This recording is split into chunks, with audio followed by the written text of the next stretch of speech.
Olá, amigos. Então, estamos de volta aqui para continuar com a nossa retrospectiva política 2018 e desta vez estamos, como vocês veem, num ambiente diferente. Não estou mais no Paraná, eu estava em Maringá, agora estou em Teodoro Sampaio, no estado de São Paulo, bem na divisa ali, Paraná, Mato Grosso e São Paulo. Estou aqui é a cidade da minha mulher, morei aqui durante alguns anos e estamos na casa aqui da minha cunhada, da minha sogra, e aproveitando aqui para trazer esse fato, né, de 2018. E o fato de 2018 que nós vamos lidar, que nós vamos tratar agora, é o Previ-Palmas. O Previ-Palmas, ele já começa a vir à pauta no primeiro dia legislativo da Câmara, quando o vereador Júnior Gel, em fevereiro, cobrou do presidente Folha a instalação da CPI do Previ-Palmas, que ele tinha apresentado já em abril do ano passado, né, conforme algumas denúncias de irregularidades feitas pelo procurador Crisipo, né? No entanto, o Folha vinha sentando em cima do pedido e não saía do lugar, e o Júnior Gel batendo o pé. E o Folha, diante da pressão, diante da insistência, prometeu que instalaria a CPI, mas isso acabou não ocorrendo. Logo em seguida, também no início do ano, por volta de março, começa a estourar, virar público, as denúncias de que o Previ-Palmas teria repetido o que se viu no IGEPREV anos antes no governo Siqueira, que foram investimentos de risco, ou seja, tirar dinheiro de banco oficial, Caixa Econômica e Banco do Brasil, que são bancos muito sólidos para investimentos no mercado financeiro, e colocar em corretoras de credibilidade bastante questionável, vamos dizer. E foi justamente o que o prefeito Carlos Amasta dizia, inclusive me disse algumas vezes, que jamais faria tirar dinheiro do banco oficial para colocar em corretoras, em agências ou bancos que colocassem qualquer risco ao dinheiro da aposentadoria do servidor municipal. Isso o Amasta me disse, não foi uma vez não, foram várias vezes naquele episódio do GEPREV, mas acabou ocorrendo em novembro do ano passado.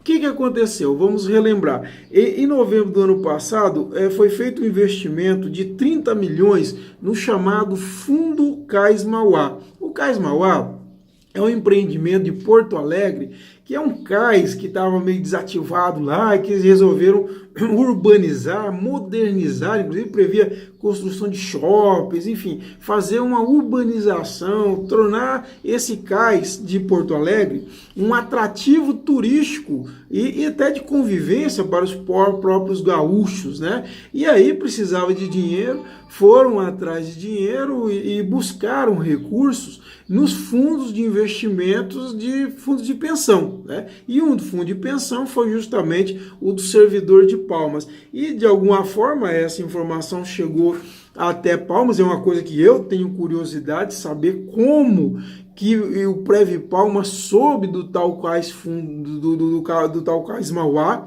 E aqui eu abro um parêntese para dizer que o projetista do cais Mauá é o ex-governador do Paranaí, arquiteto Jaime Lerner, que, por acaso, óbvio, é amigo do então prefeito Carlos Amasta. De toda forma, se isso teve alguma relação ou não, inclusive o Jaime Lerner teve escritório, residência, alvo da Operação Nós Outros, que teve também como alvo o ex-prefeito Carlos Amasta. De toda forma, coincidência ou não, ele é o projetista do Cais Mauá, o tal Cais Mauá que de alguma forma chegou até o Previ-Palmas, e o Previ-Palmas primeiro fez um investimento de 30 milhões no tal Fundo Cais Mauá, que era então administrado pela tal ICLA Trust, que se chamava antes disso NSG Capital, que é a empresa que geria o fundo BFG, responsável pelas churrascarias Porcão, e que deu um prejuízo de 303 milhões de reais para o Previ-Palmas. Você vê a conexão que existe aí nessa questão.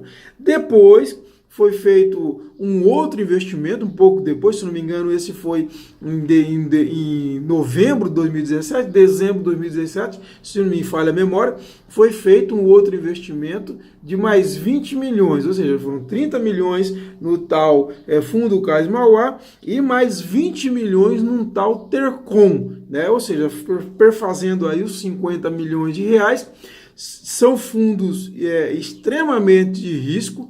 Na CPI do Prev Palmas, o presidente, por exemplo, já disse que dificilmente o servidor vai conseguir de volta esse dinheiro, que é o dinheiro que fica rolando e renova-se. Parece que um deles tem prazo de 12 anos, renováveis por mais 12, e lá na frente uma assembleia que é feita por meia dúzia de nego vai lá e define mais 12, enfim, sabe Deus como que vai ser no futuro esse investimento.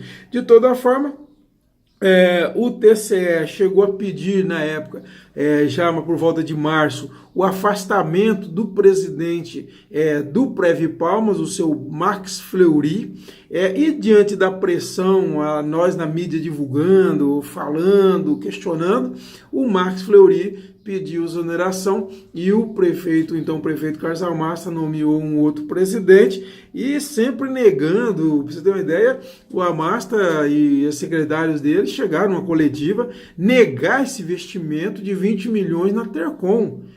Como negar uma coisa que era palpável, estava ali, nós tínhamos documento. Isso é uma realidade, ninguém está aqui sugerindo alguma possibilidade. Não, isso é fato. Está registrado, inclusive, no Ministério da Previdência Social. Então não tinha como negar a realidade de que foram feitos 2 investimentos de risco no mesmo porte de risco que foram feitos aqueles investimentos com prejuízo que devem passar de R$1 bilhão para o IGPREV. Não tem diferença entre o que foi feito no Prev Palmas e o que foi feito no IGPREV. É a mesma coisa, correto? E então, a CPI ficou ainda em banho-maria, ninguém conseguia fazer andar, o presidente da Câmara sentado sobre o projeto, sobre o pedido do Júnior Gel. Inclusive teve um episódio pitoresco que foi na renúncia do Amasta no dia 3 de abril, que o Júnior Gel chegou lá com um bolo para comemorar um ano de pedido da CPI do Prev Palmas, e aí houve um princípio de tumulto, uma confusãozinha. Ele também já tinha levado um pouco antes, em abril, esse bolo para a Câmara, a tribuna da Câmara, para comemorar um ano do pedido da CPI. De toda forma, essa CPI só virou realidade num episódio da Operação Jogo Limpo, quando o presidente da Câmara, o José do Lago Folha Filho, foi preso, e poucos dias que ele ficou preso, assumiu o vice-presidente da Câmara, Léo Barbosa, e o Léo instalou a CPI. Quando o Folha voltou, ele já estava meio irritado com a Cíntia, que a Cíntia tinha demitido um povo dele, e o Amasta não saiu em defesa dele, então ele, irritado com os dois, acabou não fazendo nada, e a CPI, então, enfim, conseguiu virar realidade, e foi tocando, e nós estamos acompanhando aí todo esse trabalho. Sobre a CPI, algumas coisas interessantes. No dia 6 de novembro, o ex-prefeito Carlos Amasta foi depor, e óbvio, como eu disse na época, deu uma de Lula, não sei de nada, não vi nada, a culpa é dos outros, terceirizou toda a culpa, disse que não tinha nenhuma informação sobre qualquer irregularidade, e foi isso. Depois tivemos a informação de que esse fundo Cais Mauá, que um ex-presidente do Prev Palmas disse na CPI, não tem quase nenhum recurso, então, ou seja, recebeu 30 milhões do dinheiro do servidor de Palmas, e já em novembro agora não tinha nada em caixa, ou seja, praticamente um ano depois que o investimento foi feito, então ninguém sabe o que é desse dinheiro. A CPI pediu que a Caixa devolva 50 milhões de reais por falta de cuidado normativo, ou seja, os funcionários da Caixa não teriam tido o cuidado, o zelo de certificar todas as coisas. Me parece que exigia-se 3 assinaturas e tinha 2 assinaturas, teve liberação por telefone, tem umas acusações mais ou menos desse tipo, e foi pedir, mas é uma briga judicial que sabe Deus quando vai se resolver. O ex-presidente Max Fleury sumiu, tomou Doril, ninguém sabe onde está. Ele tem até pedido de condução coercitiva, não foi intimado várias vezes, não foi depor. E por que ele não quer depor? Isso é muito interessante saber. Por que ele não quer depor? Era muito importante que ele falasse, que ele esclarecesse, ele pode dizer os mínimos detalhes de como ocorreram essas duas operações. Como que o Previpalma chegou até o tal Carlos Mauá? Como que foi liberado esse dinheiro, esse investimento? Quem pediu? Partiu dele mesmo? É tudo culpa dele? Enfim, porque todo mundo está dizendo que é culpa do presidente, não é ele o culpado, ele precisa responder isso. O presidente do CISEMP, o Hegel Albuquerque, ele participou de uma entrevista à distância aqui no CT e ele disse que há relatos de que esse dinheiro estaria rolando aí pela Europa, provavelmente lá pela Espanha. Então, esse tipo de situação que precisa ser apurado. A CPI está fechando o relatório, vai encerrar os trabalhos agora e vai encaminhar aí esse relatório para o Tribunal de Contas, Ministério Público Federal, Polícia Federal, para que as devidas providências possam ser tomadas. Eu ainda penso que essa CPI está sendo concluída a toque de caixa, porque os membros da CPI, nós temos 2 deputados eleitos, que é o próprio presidente da CPI, o Júnior Gel, e o vereador Léo Barbosa. Então a impressão que fica é que querem terminar essa CPI para desencargo de consciência e ir para a Assembleia. Mas eu acho que não deveria ser por aí, eu acho que falta muita coisa. As pessoas que foram convocadas das empresas que precisam falar, não falaram nada, falaram enrolação. O vereador Vandim deu uma catracada num cara lá, pediu respeito a ele. Então parece que estão brincando, esses canalhas que fizeram essa canalice com o fundo de previdência do servidor. Então eu acho que não é como deve se tocar uma CPI. Eu sou muito crítico na forma como está sendo concluída, como foi tocada inclusive a CPI. Teve umas bobagens, tipo, colocar o Amasta para depor como testemunha. Que testemunha? Testemunha a secretária dele, ele tem que ter ido depor como parte da coisa. Aí o argumento mais imbecil que colocaram para mim foi que se ele fosse como envolvido, por exemplo, ele poderia se dar o direito de calar.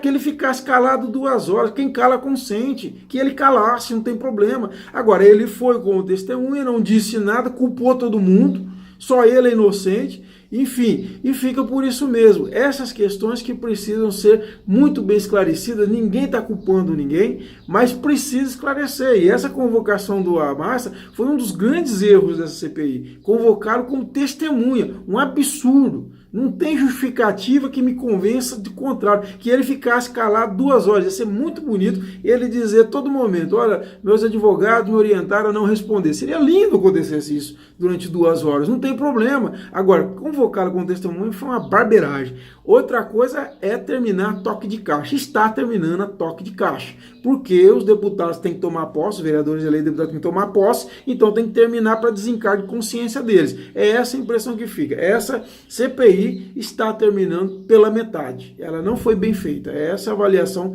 que eu tenho até agora do que eu ouvi. Lógico, avançou vários pontos, várias coisas positivas, mas eu acho que está deixando muito a desejar. O trabalho está pela metade para fazer com que termine antes da posse dos deputados. Os caras vão para a Assembleia e dizer o seguinte, olha, nós terminamos a CPI. Que terminaram a CPI? Fizeram pela metade, correndo, a toque de caixa, nas coxas, para dizer que não fez. Essa é a grande realidade.